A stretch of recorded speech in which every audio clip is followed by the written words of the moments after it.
انسان کو ہمیشہ اپنے سے نیچے دیکھنا چاہیے، اوپر دیکھنے سے احساس کمتری کا احساس ہوتا ہے، جبکہ نیچے دیکھنے سے انسان اپنے رب کا شکر گزار ہوتا ہے۔ قلم اٹھانے سے پہلے اتنی تحقیق کرو کہ تمہارے لکھے پر کوئی دوسرا قلم نہ اٹھا سکے۔ زندگی کے ہر موڑ پر صلح کرنا سیکھو، کیونکہ جھکتا وہی ہے جس میں جان ہوتی ہے، اور اکڑنا تو مردے کی پہچان ہوتی ہے۔ گناہ کچھ اور نہیں بلکہ وہ دیوار ہے جو انسان نے اپنے اور اللہ پاک کے درمیان حائل کر لی ہے۔ جو ظلم کے ذریعے عزت چاہتا ہے، خدا اسے انصاف کے ذریعے ذلیل کرتا ہے۔ انسان کو اپنے اندر جھانکنا آ جائے تو وہ دوسروں کے احساسات کو سمجھنے کے قابل ہو جاتا ہے۔ دنیا اگر ہاتھ سے نکل جائے تو بندہ غریب ہو جاتا ہے، اور اگر یہی دنیا دل سے نکل جائے تو بندہ ولی ہو جاتا ہے۔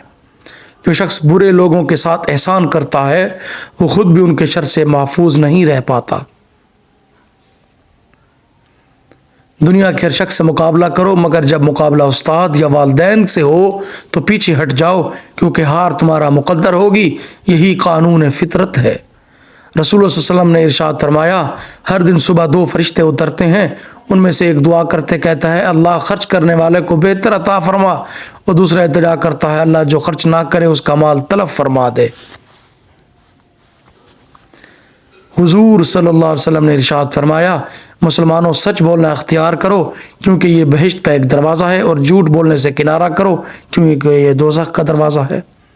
حضرت علی رضی اللہ تعالیٰ نے فرمایا، 3 طریقوں سے پریشانی خوشی میں بدل جاتی ہے: خاموش رہنا، دوسرا صبر کرنا، اور تیسرا شکر کرنا۔ ان سے بھی خوشی میں بدل جاتی ہے پریشانی۔ ماں کی نافرمانی کرنا حرام ہے۔ رسول اللہ صلی اللہ علیہ وسلم نے ارشاد فرمایا، اللہ نے تم پر ماں کی نافرمانی حرام قرار دے دی ہے۔